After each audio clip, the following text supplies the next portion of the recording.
नमस्कार दोस्तों, विजय क्लासेस के यूट्यूब चैनल में आपका स्वागत है। तो आज फिर से हम फाइनेंस अकाउंट असिस्टेंट का प्रैक्टिस 5 सेट लेकर आ रहे हैं। तो चलो शुरू करते हैं आज का सेशन और थोड़े से क्वेश्चन सॉल्व। देख तो क्या बोल रहा using all the letters of the word gift. ठीक है, गिफ्ट दे रखा है उन्होंने वर्ड, एक हमें बोल रहा कि how many distinct words can be formed. Easy question है काफी ज्यादा। तो क्या बोल रहा है, गिफ्ट वर्ड दे रखा है, तो देखो कितने वर्ड है, 1 2 3 4 वर्ड है गिफ्ट में। सही बात है ना, गिफ्ट में 4 ही वर्ड है। तो देखो 4 वर्ड है, तो इन्होंने बोला कितने अलग अलग वर्ड्स हम बना सकते हैं। तो देखो यहाँ पे मैं कोई भी चारों में से कोई भी वर्ड को उठा के यहाँ पे लिख सकता हूँ। तो कितने चांसेस होंगे यहाँ पे, मतलब कितनी वेज हो जाएंगी यहाँ पे रखने की, वर्ड को 4 वेज हो जाएंगी। अब एक वर्ड गया, पीछे कितने बचे 3, इसी तरह से 2, इसी तरह से एक। तो क्या कर लेना, इन सभी की हमने कर देनी है मल्टीप्लाई। तो इस तरह से हमें मिल जाएंगे टोटल नंबर ऑफ अरेंजमेंट्स या फिर वेज जिनमें मैं क्या कर सकता हूँ, डिफरेंट वर्ड्स को बना सकता हूँ, फॉर्म कर सकता हूँ यूजिंग वर्ड्स गिफ्ट। ठीक है, चलो कितना 4 3 12 into 24, तो 24 इज आवर आंसर, यानी कि B part is our answer. कोई प्रॉब्लम नहीं है, बढ़ते हैं नेक्स्ट क्वेश्चन की तरफ। इसमें तो क्यों टाइम वेस्ट करना हमने। अब देखो यहाँ पे क्वेश्चन बोल रहा है फॉर द मैजिक वर्ड दे रखा है हमें मैजिक। ठीक है, लिखते हैं यहाँ पे MAGIC, मैजिक वर्ड दे रखा है। बोल रहा है कि the vowels are always together. ठीक है, तो मेरे को बताना है मैजिक में वोवल कौन कौन सा है। एक ए है और एक आई है, 2 ही वोवल है सिर्फ और सिर्फ। अब ये बोल रहा है कि वोवल्स हमेशा एक साथ होने चाहिए, तो लिखते हैं MAGIC।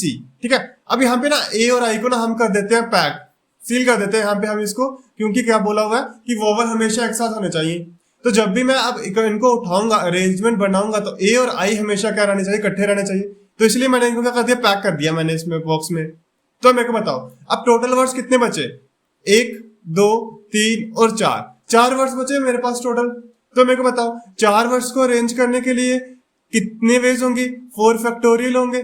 सही बात है। और देखो यहाँ पे भी 2 वर्ड है ना, इनको भी अरेंज करना है मेरे को, 2 फैक्टोरियल इनको भी आ जाएगा। आया ना समझ में। देखो क्या था, अब मेरे को भी उठाना होगा इसको, मतलब कि इनको अरेंज करना होगा, तो ए और आई हमेशा इकट्ठे रहने चाहिए।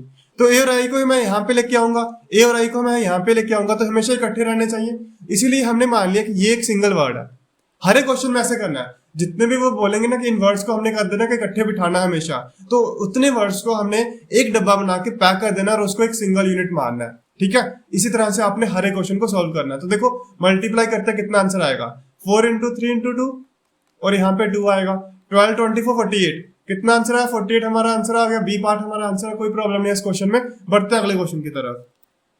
देखो क्या बोल रहा है, यहाँ पे बोल रहा है कि अ box contain 5 green 4 yellow and 3 white marbles.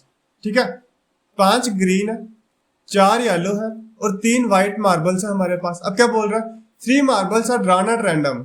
3 marbles को हमने क्या करना है, रैंडमली ड्रॉ करना है। तो बताना कि क्या प्रोबेबिलिटी होगी कि सेम कलर के नहीं मिलने चाहिए हमें। क्या नहीं मिलने चाहिए, सेम कलर के नहीं मिलने चाहिए। तो मेरे को बताओ मेरे भाई, प्रोबेबिलिटी क्या होती है।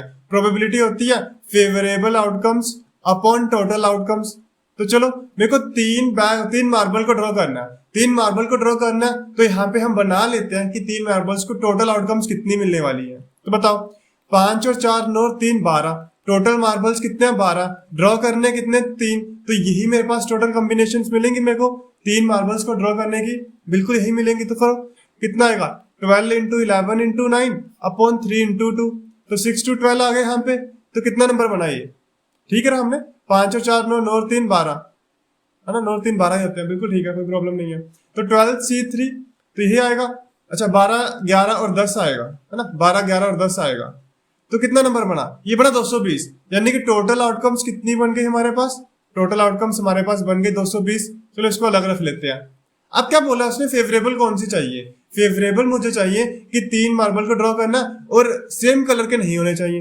अब देखो जब भी आपको ना ऐसे क्वेश्चन मिले ना कि सेम कलर के नहीं होने चाहिए, तो आपने क्या कर लेना, आपने पहले प्रोबेबिलिटी निकाल लेनी है कि सेम कलर की प्रोबेबिलिटी क्या होगी। ठीक है, इससे इजी हो जाता है, क्योंकि 1 माइनस नॉट फेवरेबल करेंगे तो फेवरेबल ही मिलेगा, है ना।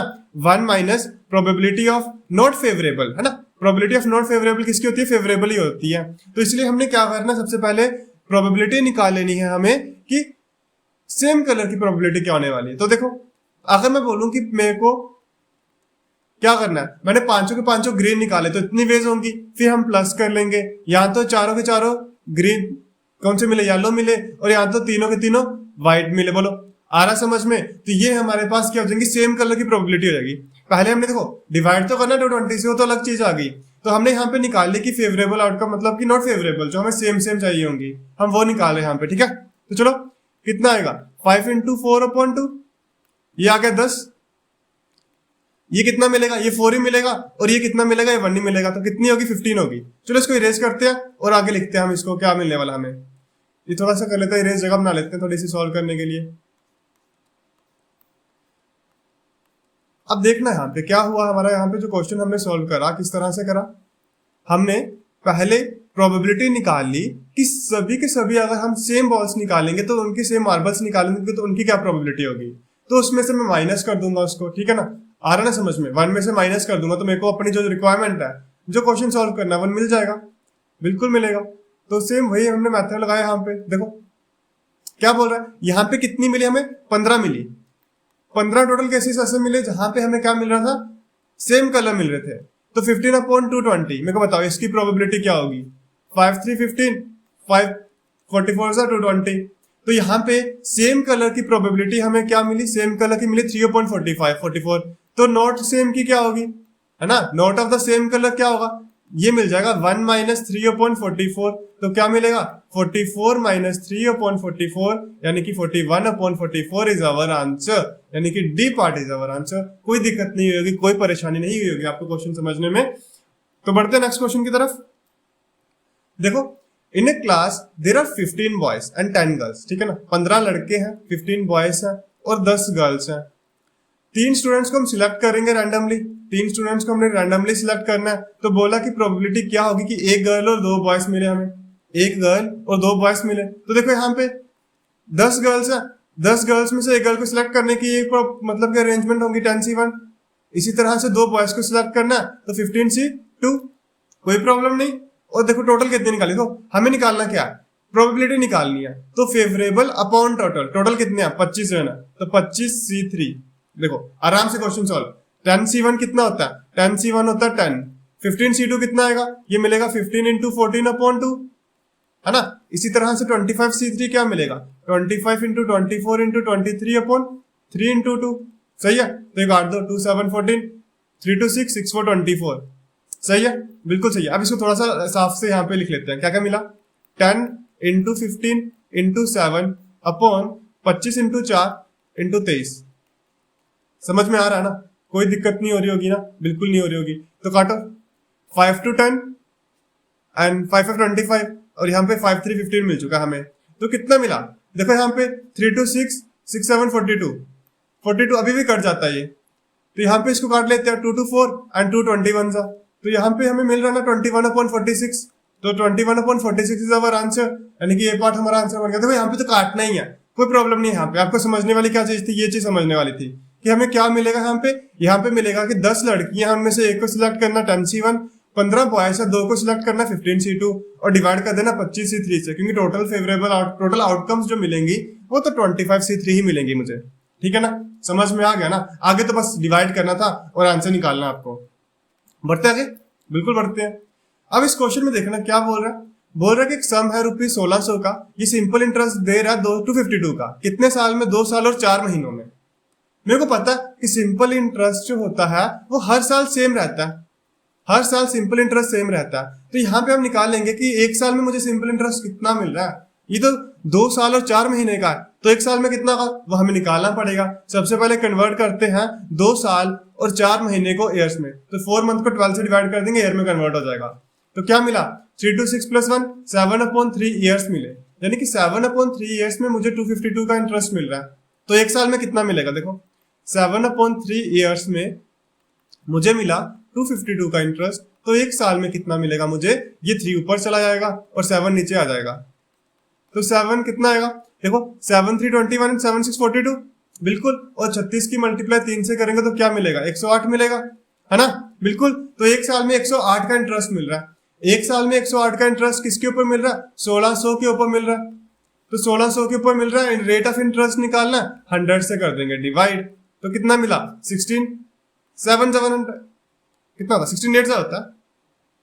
अरे कुछ नहीं कट रहा है यहाँ पे ना, तो 4 4 16 आ गया। यहाँ पे कितना मिलेगा, 4 2 8 and 4 7 28, तो कितना मिला 27/4, तो 4 6 24 and 3, यानी कि 6 3.4% मिल गया, यानी कि डी पार्ट हमारा आंसर मिल गया। क्लियर है, कोई दिक्कत नहीं है, कोई परेशानी नहीं है, आराम से क्वेश्चन को हमने सॉल्व करा। आगे बढ़ते हैं। अब यहाँ पे देखो क्या बोल रहे हैं यहाँ पे, a man took a loan from a bank at the rate of 12% पर सिंपल इंटरेस्ट। ठीक है, सिंपल इंटरेस्ट पे 12% पे उसने क्या करा, लोन लिया। 3 सालों के बाद उसको जो क्या करना पड़ रहा है, इंटरेस्ट ही सिर्फ पे करना पड़ रहा है, वो 5400 का करना पड़ रहा है। तो पूछा कि प्रिंसिपल अमाउंट निकालना कितना होगा, मेरे को बताना। 12% पर एनम है, 3 साल में कितना हो जाएगा, 12% की मल्टीप्लाई 3 से कर देंगे, क्या मिल जाएगा, 36% का इंटरेस्ट मिला मुझे। और कितना इंटरेस्ट मिला, 5400 का।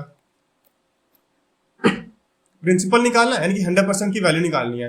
1% की वैल्यू किसके बराबर होगी, बिल्कुल इसी के बराबर होगी, है ना, बिल्कुल होगी। और क्या निकालना, 100% की, तो 100 से मल्टीप्लाई कर लेंगे। पहले इसको सॉल्व कर लेते हैं। 12 3 36 होता है, 12 4 44, 12 5 60, बिल्कुल। और 3 15 45 होता है, यानी कि 1500। सही किया हमने, गलत तो नहीं किया। 12 4 40 1 0 आएगा सिर्फ और सिर्फ यहाँ पे, बिल्कुल। तो 150 मिलेगा हमें यहाँ पे। तो यहाँ पे हमें क्या करना, 100%, 1% है 150 के बराबर, 100% किसके बराबर मिलेगा, 100 की मल्टीप्लाई कर दी जाएगी, कोई दिक्कत नहीं है, यानी कि 15,000 हमारा आंसर होगा। ठीक है ना, कोई परेशानी कोई दिक्कत नहीं है। आगे बढ़ते हैं, नेक्स्ट क्वेश्चन को सॉल्व करते हैं। क्या बोल रहा है, a sum of rupees 2600 is lent out in 2 parts. 2 parts में 2600 को बांट रहा हूं मैं। मान लेते हैं कि ए और बी पार्ट में मैं इसको बांट रहा हूँ। ए में मैं कर लेता हूँ कि 100x में मैंने किया इन्वेस्ट, बी में मैंने क्या किया, देखो 2600 टोटल है, तो 2600 में से 100x को माइनस कर देंगे तो बी का पार्ट बन जाएगा।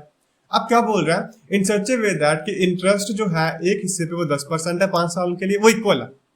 इंटरेस्ट जो होगा इक्वल होगा 9% 6 साल के लिए। ठीक है, मेरे को बताना 10% 5 साल के लिए क्या 50% होगा, तो 50% ऑफ एक्स 100x किसके बराबर होगा, 9 साल का, 9% 6 साल के लिए कितना का 9654%। सही है, कोई दिक्कत नहीं है ना, हाँ बिल्कुल कोई दिक्कत नहीं है। तो परसेंट से 2 जीरो गए, यानी कि 50x किसके बराबर आया, परसेंट से इसके 2 जीरो गए, इसके 2 जीरो गए। यहाँ पे तो 54x मिला आराम से, और 54 की मल्टीप्लाई 26 से करनी है, तो यहाँ पे कर लेते हैं। 26 5 कितना होता है, 130। सही है, और 26 की करेंगे 4 के साथ 104 मिलेगा। सही मिल रहा है, कोई दिक्कत तो नहीं है ना। 26 और 52 104, हाँ ठीक है। तो 1404 हमें यहाँ पे मिल गया रिजल्ट, यानी कि 1404 यहाँ पे मिला, ये इधर जाके प्लस हो जाएगा, तो 104x की वैल्यू मुझे मिलेगी 1404 अपॉन 104, x की वैल्यू मिल गई मुझे। ठीक है, x की वैल्यू मुझे ये मिल चुकी है ना। मुझे क्या निकालना है कि कितना सम ऑफ मनी मैंने लैंड किया था 10% पे, तो क्या 10% पे मैंने 100x किया था, तो ये x की वैल्यू है, तो 100 से मल्टीप्लाई कर देंगे तो क्या मुझे मिलेगी वैल्यू अपनी, बिल्कुल। अब इसको हमने क्या करना है, डिवाइड करना है, मल्टीप्लाई करना है और अपने क्वेश्चन को सॉल्व करना है। ठीक है ना, वापिस से देखें एक बार, क्या बोला था कि 10% इंटरेस्ट अगर मैं 5 सालों के लिए दे रहा हूं तो वो इक्वल होगा 9% 6 सालों के लिए। तो कर लिया, 100x हमने एक क्या ले लिया, पार्ट ले लिया, और 2600 माइनस 100x मैंने बी पार्ट ले लिया, दूसरा पार्ट ले लिया, और 50% इसके ऊपर 54% इसके ऊपर लगाऊंगा तो वो इक्वल रिजल्ट मिलेगा मुझे। तो ये यहाँ पे मिल गया रिजल्ट, कोई दिक्कत नहीं है ना। चलो डिवाइड करते हैं इसको, कितना मिलेगा, किस नंबर से डिवाइड होने वाला है ये, तो देखें सबसे पहले तो 4 से दिख रहा है, 4 से काटते हैं, 4 2 8 4 6 24, यहाँ पे कितना मिलेगा 4,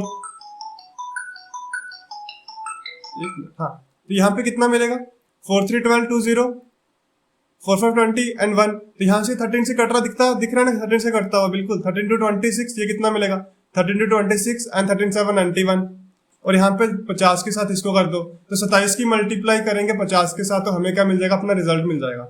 सही है, तो कितना मिलेगा 75 35 3 कैरी 1350 हमें मिल गया। देखो यहाँ पे तो डिवाइड वगैरह करना, तो डिवाइड करना मेरे को उम्मीद है कि आपको आता होगा, कोई प्रॉब्लम नहीं है यहाँ पे, मैंने भी आपको सिखा दिया, भरपूर कोशिश करी है। बढ़ते अगले क्वेश्चन की तरफ, ये क्वेश्चन आपको आएगा समझ में अच्छे से। ठीक है, देखो क्वेश्चन नंबर 8 क्या बोल रहा है, यहाँ पे बोल रहा है A speak the truth in 75% of cases and B 80% of the cases. A truth बोलता है कितने 75% केसेस में, तो मैं बोल सकता हूं कि अगर ट्रूथ यहाँ पे ये मतलब सच जो है ये 75% केसेस में बोलता है, तो फॉल्स जो बोलता है मतलब जो झूठ बोलता होगा वो कितना आएगा 25% आएगा। अब मेरे को उम्मीद है कि आपको 75% या फिर 25% को कन्वर्ट करने में कोई प्रॉब्लम नहीं होगी। तो 75% किसके बराबर होता है 3/4 और ये किसके बराबर होता है 1/4।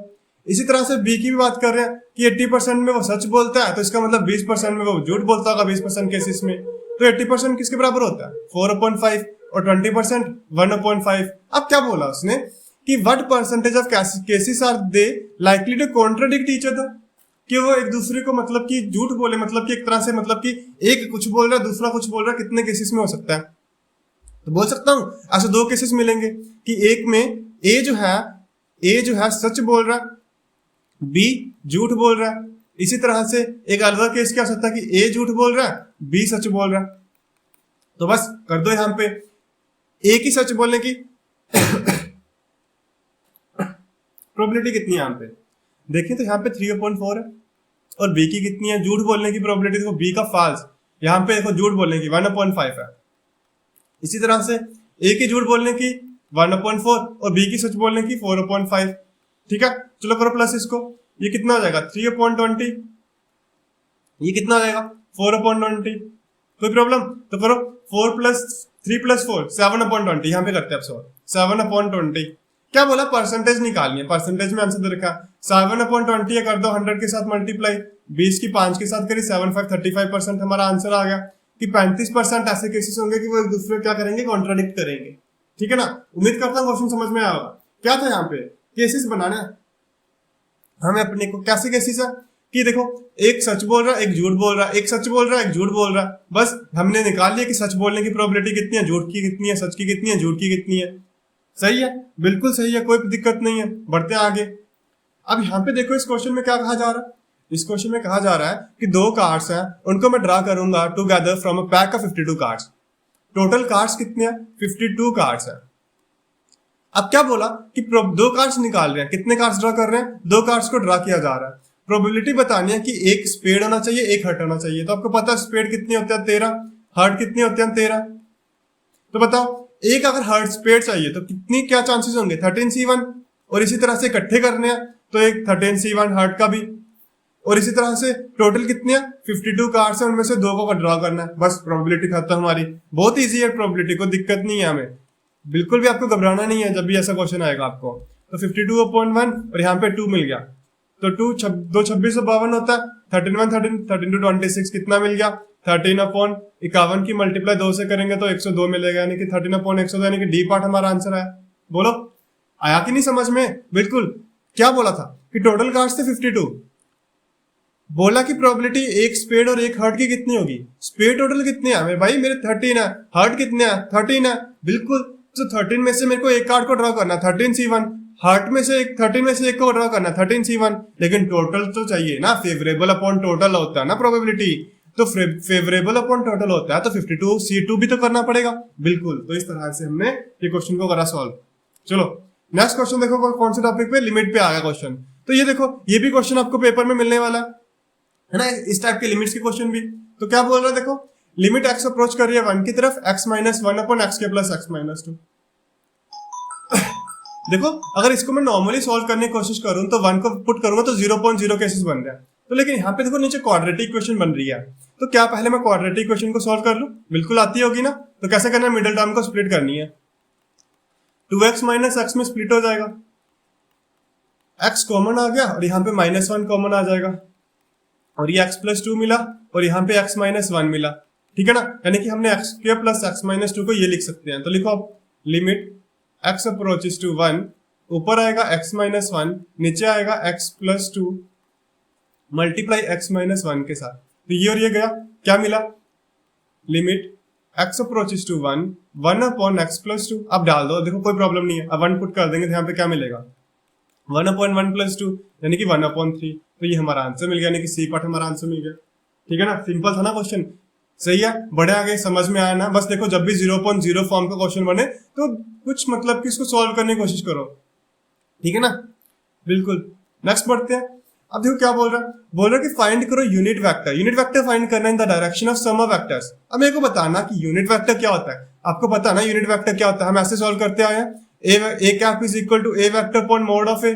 तो सम ऑफ वेक्टर्स निकालना है हमें। तो चलो सबसे पहले हम क्या करते हैं, सम निकाल लेते हैं यहाँ पे। तो सम a + b आएगा, दोनों वेक्टर्स का सम करेंगे तो कॉरस्पॉन्डिंग वेक्टर्स को जोड़ा जाता है, 2i माइनस आई क्या मिलेगा, आई कैप मिलेगा, माइनस जे और जे ये दोनों तो गए, और 2k प्लस 3k कैप कितना मिला, 5k कैप।